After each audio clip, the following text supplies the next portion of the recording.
Mua ăn rồi rong lúc tao coi mất sẽ hỗ trợ mua bông thờ.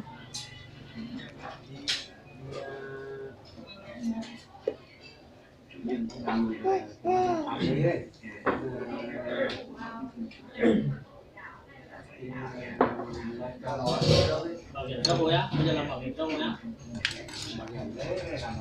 Bảo hiểm tất thể nói gì đấy. Lâu lắm không nói mày. Vẫn đẹp trai mà. Ra nó chỉ có gầy thôi. Gầy thì cũng nói rồi. Gầy giống ông già anh nhỉ. Có khi trong mấy anh em không rồi giống ông già nhất. Ông ngoan đâu đúng không? Đi. Ông ngoan lùn. Giờ làm gì? Nhà thôi đúng không? Giống như mình. Đứng đang yêu đâu? Yêu là để thằng đó. Nhà thôi. Buôn bán không là hưu nhỉ? Sẽ với lại lái là sẽ nó mất phải nữa. Bài buôn bán rồi đang hưu ấy Phải không bèo kéo. ba trình nổ mà cái lửa buồn nếu mà phải mất nó cái đại ha này cho cái đạp xe máy của ba vay mượn buôn bán này Cái tiền làm ra thì làm gì? Làm vừa thôi.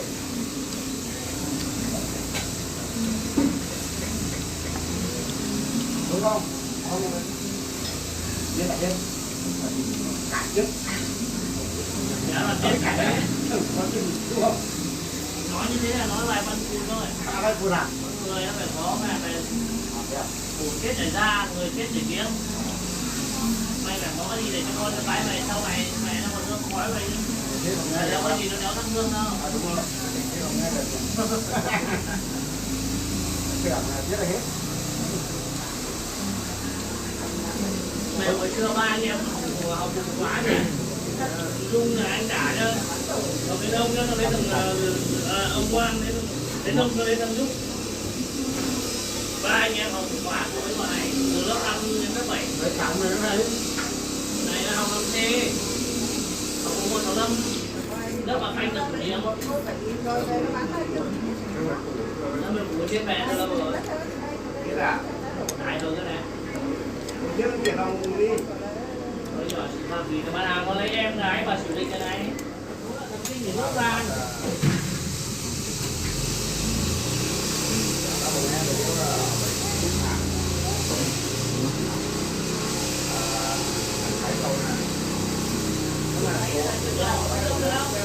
cái cây phản lực cái vụ ấy cái tiền đông ấy thành phố cần kinh miền Bắc vàng cái mắt cần kinh yếu này chỉ có vào đông thôn mà ở thôi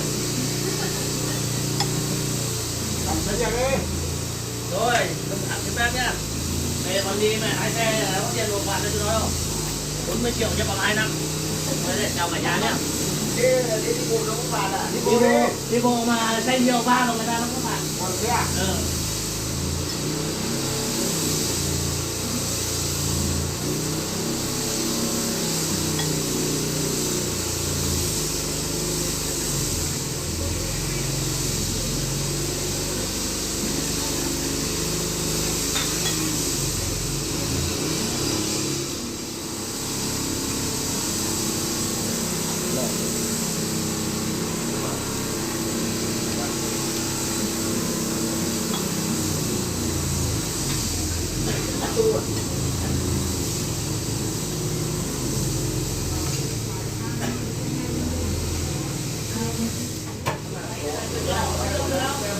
cái cây phản lực cái vụ ấy cái tiền đông ấy thành phố cần kinh miền Bắc vàng cái mắt cần kinh yếu này chỉ có vào đông thôn mà ở thôi Nên sẽ chỉ là dễ đi chị rồi đừng thẳng cái bếp nhá chị tiền nên sai nó cả hai nó thì hai mình nó cho nên sai xin nó kia cái kia là hai kia thì là nên sai nó đi bộ mà xe nhiều ba rồi người ta nó về mẹ thì là cho nên sai chưa nó nhưng mà chỉ dùng tập kia một tập thì là chỉ cần nên học sai kia là nó thì kia này khai mình nó chưa kia là chuyên nghiệp thì nó chưa nó là chính trị rồi nữa